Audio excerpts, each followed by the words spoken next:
John Henry Doc Holliday was the dentist turned outlaw who gambled and gunned his way across the Wild West. But there was one enemy he couldn't outrun.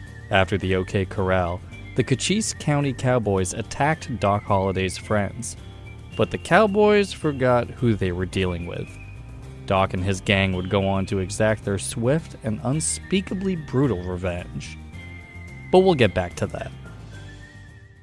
Doc Holliday was born in August of 1851 in Griffin, Georgia. His father, a distinguished veteran, was a well-respected man and ensured that his son received a classical education in Latin, mathematics, and history. By all accounts, Holliday came from a respectable family. Unfortunately, fate tore that family apart and changed the course of his life forever. Shortly after his 15th birthday, Holliday's mother passed away from tuberculosis along with his adopted brother. Holliday studied dentistry, graduating from the Pennsylvania College of Dental Surgery at the tender age of 20. In fact, the college had to hold on to Holliday's diploma until he turned 21, as he was technically too young to perform dental surgery. Holliday was working in Atlanta and living with his uncle to save up for his own practice when fate intervened. Around that time, Holliday learned the devastating news that he had contracted tuberculosis, likely from his mother years earlier. Under the advice of his physician, he sought out drier climes for his condition. Holliday left Georgia and eventually settled in Dallas, Texas. For a while, he ran a successful dentistry business with his father's friend, Dr. John A. Seeger. They even won an award at the county fair for Best Set of Gold Teeth, amongst others. Holliday's tuberculosis worsened, and he frequently broke out into coughing fits during dental surgery. Slowly, his dental practice began to decline, and Holliday turned to gambling to foot his bills.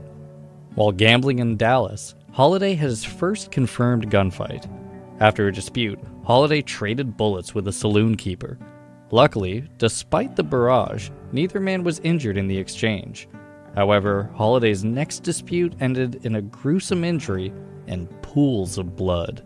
With the tensions in Texas mounting, Holliday followed his lady luck all the way to Denver, Colorado.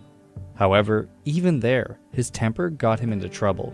Holliday got into an argument with the infamous gambler Bud Ryan.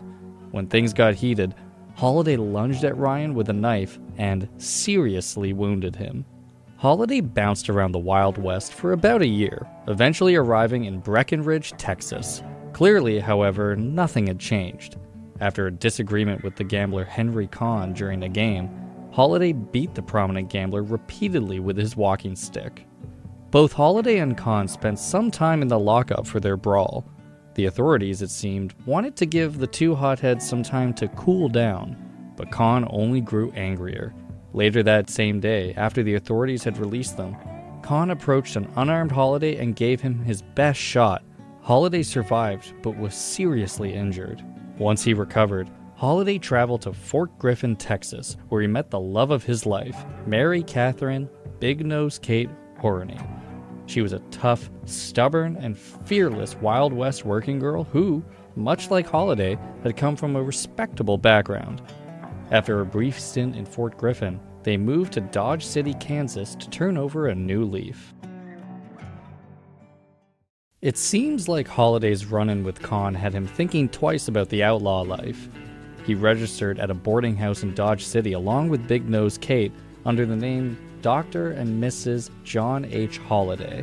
He even ran an advertisement in the local paper for his dentistry services. As he waited for his dental practice to take off, he continued gambling.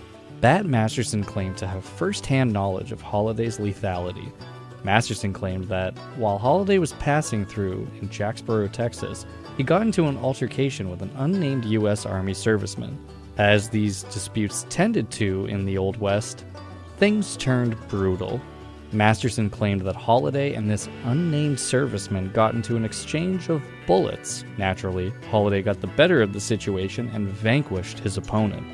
There's even a record of a Private Robert Smith who was gunned down by an unknown assailant. However, apart from Masterson, no one linked Holliday to the deed. Whether the stories about Holliday swirling around the Wild West like a tumbleweed were true or not, what mattered was that people believed them. As Wyatt Earp's brother, Virgil, said in an interview years later, most of the stories about Holliday were only hearsay, for which no one had any evidence.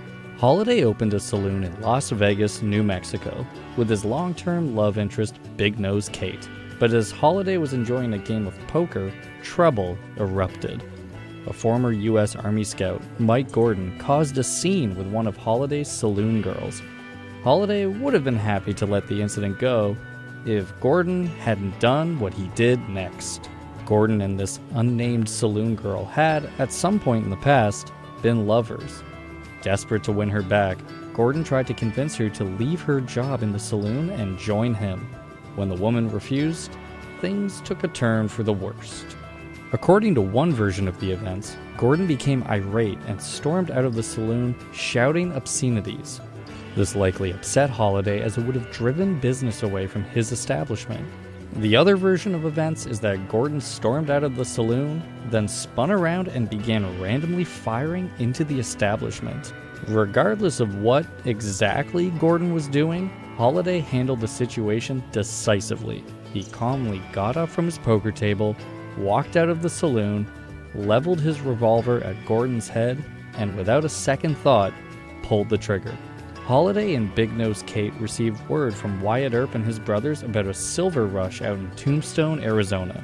Tired of playing host in their own establishment, they decided to join their friends. But the couple's troubles followed them. They fought constantly and bitterly until one day, Big Nose Kate crossed a line. Shortly after Holliday and Big Nose Kate arrived in Tombstone, the town became the central focus of a stagecoach robbery gone horribly wrong. A small band of outlaws had carried out a fatal heist that claimed the lives of 2 passengers. Authorities only managed to identify Bill Leonard as one of the assailants. County Sheriff John Behan and Oriental saloon owner Milt Joyce were short on a list of suspects for the gruesome heist, but they had good reason for wanting to pin the whole thing on none other than Doc Holliday. Behan and Joyce plied Big Nose Kate with drinks all night until she couldn't see straight. Then they convinced her to sign a statement implicating Holliday in the horrible stagecoach heist. With their new evidence, Behan and Joyce clapped Holliday in irons and prepared him for the hangman's noose. When Wyatt Earp got wind of what was happening, he knew he had to act fast to save his friend. After all, Holliday had saved Wyatt's life before. Earp had managed to get Big Nose Kate to recant her statement and found witnesses who could attest to Holliday's whereabouts on the day of the heist. Thanks to Wyatt, Holliday was free from the noose. Clearly, however, his lady luck was no longer lucky. Holliday ended his relationship with Big Nose Kate, gave her a fat stack of cash, and put her on a train out of town. But he still had a score to settle. On October 26, 1881, Holliday got the opportunity to pay back Wyatt Earp and his brothers for saving his skin.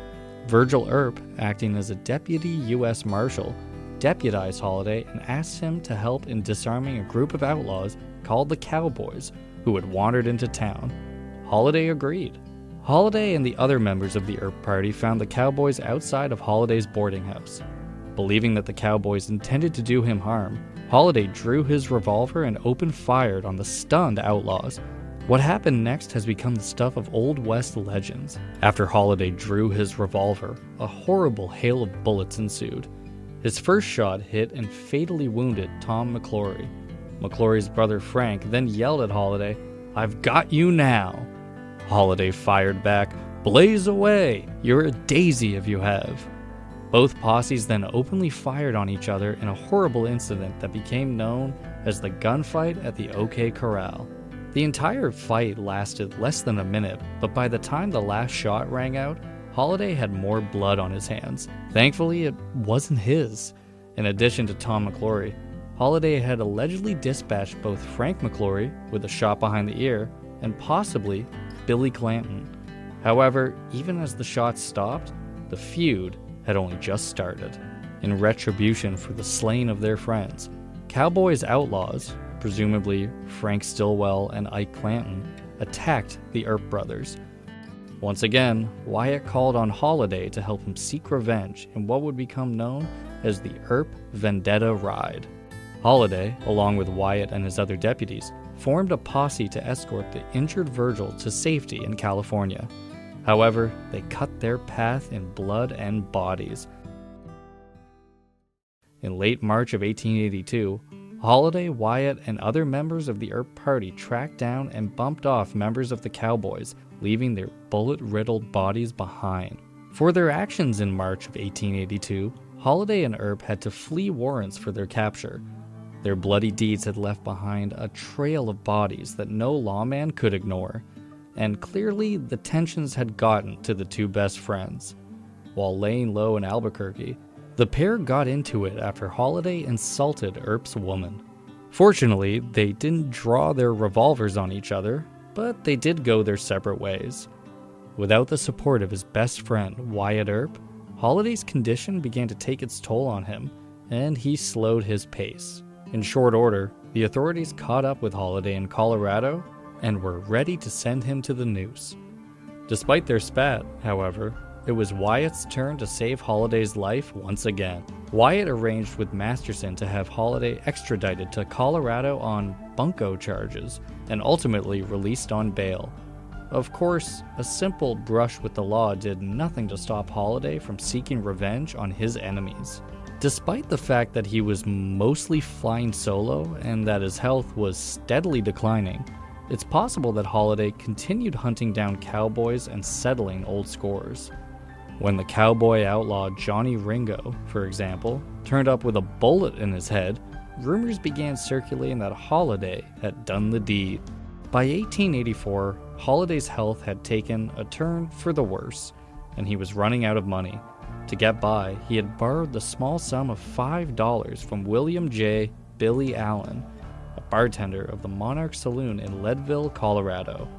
Instead of gratitude, it seemed that Holliday only ever intended to pay back Allen with lead to his head.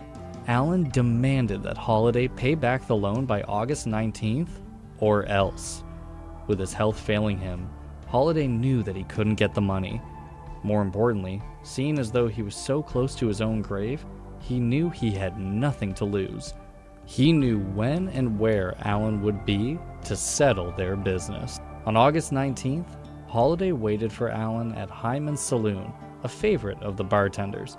When Allen walked in, Holliday pulled out his piece and fired, but his illness had even taken its toll on his once impeccable aim. The bullet missed Allen and hit the doorframe behind him. Stunned, Allen turned to run, but tripped. Holliday seized on the opportunity.